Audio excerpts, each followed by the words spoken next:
Hello, everybody. I'm Ryan Sir, along with Don Helbig, and welcome to the Pick Six, the podcast by the Attractions Group that goes over the latest theme park and attractions industry news and hot takes. How you doing, Don? I'm doing great. A lot going on in the industry with all the parks getting ready to open for at least the spring season here. But before we delve into this week's Pick Six, let me remind our listeners where they can tune into the Attractions Group podcast. You can catch us on your favorite podcast apps like Facebook, follow us on X, and subscribe to us on YouTube. Ryan, what do we got first? Okay, yeah. So our first stop on this wonderful journey is going to be Disneyland out there in Anaheim, California. So Disneyland has recently implemented price increases, marking the first time some ticket prices have surpassed the $200 per day threshold in the park's history. This adjustment is part of their routine pricing structure updates, accommodating varying demand by offering different prices based on days of the week and seasons. The latest changes involve transitioning from a 3-tier to a 5-tier system and slightly raise the price for entry to Disneyland and Disney's California Adventure Park. On lower demand days, such as off-season and midweek, one-day tickets to either park will remain at $104. So dynamic pricing, Don. You know, we had Dennis Spiegel on the show, and he talked about how this is going to be the day and age of it. And here we are. Yeah, Disneyland. you're starting to see it everywhere. So not a surprise that has, now come into play at Disneyland. Uh, you talk about the demand. I mean, there's still, they're not going to have any shortage of guests wanting to pay that $200 per day to visit the park. I completely agree, and it's the demand is inelastic to a sense. I know that there's a lot of criticism with Walt Disney World that it's unaffordable to the average household. I think that's absolutely true. The problem though is that they're hitting capacity, so we're not sending that message out to them. So yeah, where are we heading to next, Don? Going to head out to Minnesota, where Valley Scare rises once again from the depths. Minnesota's premier Halloween extravaganza returns to Valley Fair this autumn, boasting an expanded array of spine-tingling delights to usher in the spooky season. Guests can prepare for an unparalleled experience with 6 immersive haunted mazes, featuring 3 brand new chilling additions, along with 3 revamped scare zones. Guests can delve into a world of eerie entertainment and savor tantalizing Halloween-themed treats and drinks. Plus, under the moonlit sky, guests can still enjoy some of their favorite exhilarating rides. And fear not, for those seeking a more family-friendly adventure, Tricks and Treats will be back with daytime Halloween festivities. Great to see. The guests really missed Valley Scare. So it just was really exciting news for fans of Valley Fair. I agree, and I think that the lesson we learned from this was that Valley Fair thought that they could take away the haunt event and there would be not nearly as much backlash as there was. Guests repeatedly said, I'm not going to buy a pass or a ticket until you bring it back. And here you are. So lesson learned, you know? Now, if they could just get a new roller coaster, right? Yeah. I mean, that's true. I mean, and Valley Scare is probably a bigger investment over, I mean, probably a lot of the stuff, there's no way they kept it. I bet a lot of it ended up in the landfill. So I bet a lot of their stuff's going to be new. So their investment is probably pretty astounding to bring this back, as a Yeah. startup event. But good for them. I'm glad that they brought it back, and I'm glad that they got their message through. But hey, let's head to the next location. So we're heading to Georgia. So preparations are underway to build a new aquatic center across from the Walter B. Williams Jr. Park in Milledgeville, Georgia. Say that one twice. The roughly $5 million facility is slated to debut on Memorial Day weekend of 2025 and will include a lazy river, a large pool, splash pads, and water slides. That's really cool that because I've stayed at hotels that have lazy rivers. It's kind of cool that these aquatic centers are kind of getting them now too, don't you think? It is, and it's really good for the community in that area. So it's nice to see that this is underway, and they're going to have a new aquatic center. Yeah. Where are we heading to next? Attention thrill seekers. Holiday World and Splash and Safari in southern Indiana is hosting a charity auction for the inaugural rides on its latest roller coaster, Good Gravy. Those rides will take place on Friday, May 3rd, a week before the official opening of the park to the public. Winners not only get to ride first, but also receive 2 tickets for a future visit and honorary certificates, all while supporting the North Spencer Community Action Center. The auction is underway. It ends April 19th at noon Central Daylight Time. Bids start at $150. Yeah, I really like that theme parks do this. It's such a great opportunity because it raises money for the cause, but also if somebody really wants to be the first rider, as many clearly do want to be, they have that opportunity for a great cause. So I think it's such a win-win, don't you? I do. And, like you said, a great cause. It's great awareness for the ride. It gives those enthusiasts that really want to be the first to ride this their opportunity to do so. And if you are one of those first riders, you get Mhm. one of those 10 seats. Um, you can ride this thing 100 times this summer, but no ride is going to be more meaningful than that first ride for what it means.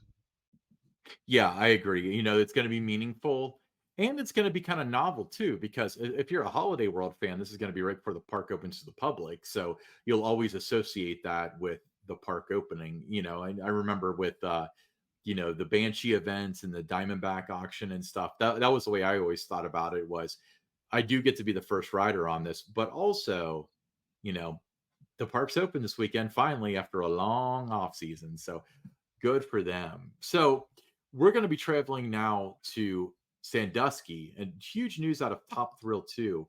Um, so you can get exclusive sneak peek of Cedar Point's upcoming Top Thrill 2 with the first on-ride videos starring the park's director of communications, Tony Clark, now available on Cedar Point's YouTube channel. Top Thrill 2, the Zamperla-led rebuild of the former Top Thrill dragster coaster, features 3 launches, forward, backward, and forward again, reaching a top speed with each launch up to 120 miles an hour. Cedar Point has added a 400-foot tower to accommodate the second backward launch, and Top Thrill 2 is set to open at the start of the 2024 season on Saturday, May 4th. So coming in here, we're showing the POV. So there's Tony Clark riding. So this actually looks far more intense than I thought it was going to be. So if you look at it, like the first launch, it comes up, for you audio listeners, it goes about halfway up the 420-foot horseshoe, or let's say top hat. Then it launches backward, and you can kind of tell that it's like distressing them a little bit more. And then we're going up the vertical spike in the back. And I know Tony Clark was saying something about airtime, airtime. And then we come down again, and it is launching. So 120 miles per hour, and it's going to be able to crest the top hat. I think it looks really exciting, don't you? It looks outstanding. I knew it was going to be a great ride, but if this doesn't get the adrenaline pumping and make you want to plan a visit to Cedar Point to ride Top Thrill 2, nothing will. And when you're looking at this video and you're just watching their faces, the speed going backwards, I think really surprised them as well too. You can read, all the stats and see how fast you're going to be traveling backwards, but until you experience that, and you could tell that maybe that was a big surprise for them too, was just how fast that really felt. Yeah, and it's easy to forget because I know that a lot of people have made the whole story about like, well, you don't get that 0 to 120 launch, and I think that's true. I think that's a fair argument. But looking at this and just seeing like their faces stretches and stuff, it tells me that it's going to be a great ride, and I look forward to riding in the future. Yeah, I mean, it looks amazing, and I'm certainly going to plan a visit to Cedar Point to ride Top Thrill too. There's a reason why everybody in the industry was talking about this attraction, Right? and I think as much as I liked Top Thrill Dragster, there's no doubt in my mind that they've made it better, and it looks like it's a win for Cedar Point reimagining this ride. It's a win for Zamperla, with what they've been able to do to go, taller and faster than they've ever gone before. Just really a lot of reasons to be excited about it. Yeah, I couldn't agree with you more. Very exciting ride. I'm glad that it looks like it worked well. if that's the most Mhm. non-scientific, non-engineering view, but Tony and the other guy got to ride, and it made it very easily over that top hat. So Now, good can you for them. imagine how cold that was? It was probably only, what, 50, 52 degrees out that day, and then with the wind chill, that I had to be bet. cold. I mean, it had to have been cold, but Halloween weekends is going to be easily that cold, if not colder, and you're going to have a 1,000 people in line for it. So if Tony can't do it, we can't do it either, but he can, so we will. No, great video. I really, really enjoyed watching that. I did All right, too. moving on. Exciting updates await at Kennywood this season. You can step into nostalgia as Jeter's Pub, themed after the iconic pink mascot from the 1970s, offering 12 draft beers, including 8 from Penn Brewery, along with tasty charcuterie boards and a pub snacks. You can keep out an eye for Jeter himself as a costume character. Meanwhile, Carousel Burger Company offers a unique dining experience in the original merry-go-round pavilion, serving up juicy burgers, chicken fries, and mouth-watering milkshakes, including the new signature carousel shakes. Plus, brace yourself for thrilling upgrades to 2 signature rides, the restored Turtle and the reinvigorated Aero 360, promising flips and fun. And for ultimate enjoyment, Kennywood's season pass program is now even better with exclusive ride times, bonus discounts, and special offers for pass holders. Kennywood opens for the 2024 season on April 20th. Can't wait to visit. The Aero 360 is an awesome ride, you know. I'm looking forward to the Turtle. I think that is a classic.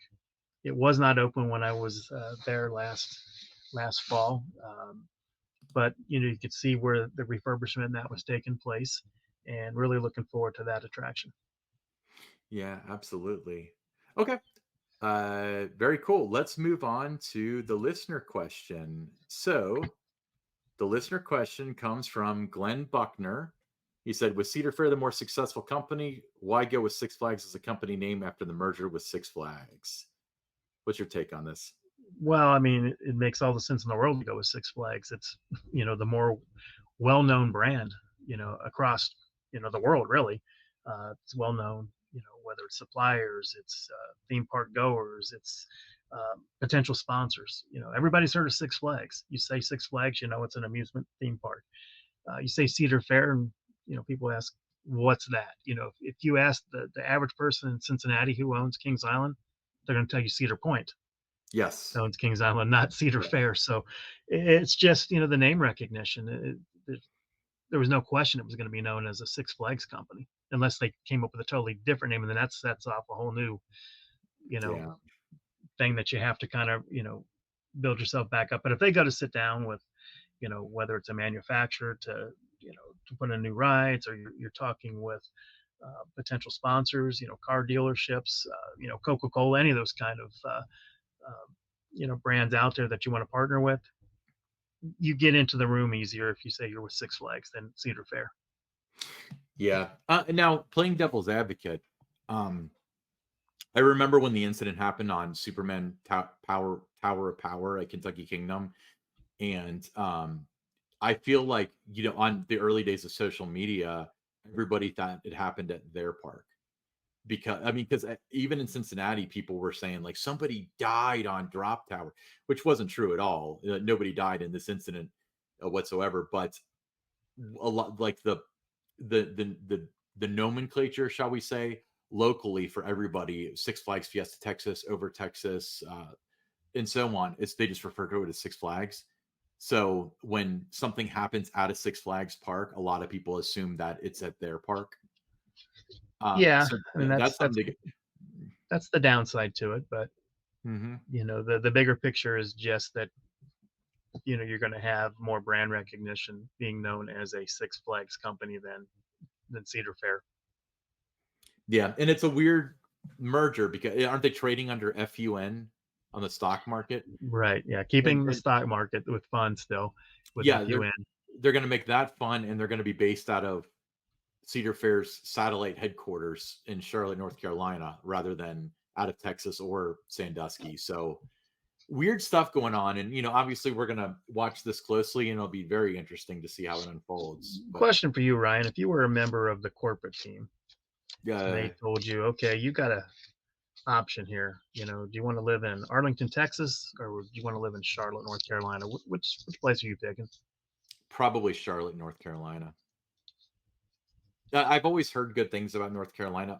Texas is wonderful too. Like I know we had Jeffrey Siebert on the program, and he talked up San Antonio a lot. If it was in like San Antonio or something, that might be a tougher decision. But I know that Arlington's a beautiful area. I love the Arlington area. you just like it because Six Flags headquarters are built into a baseball stadium right now. No, I mean, it really it is a beautiful area. That part of Texas, the San Antonio area is beautiful.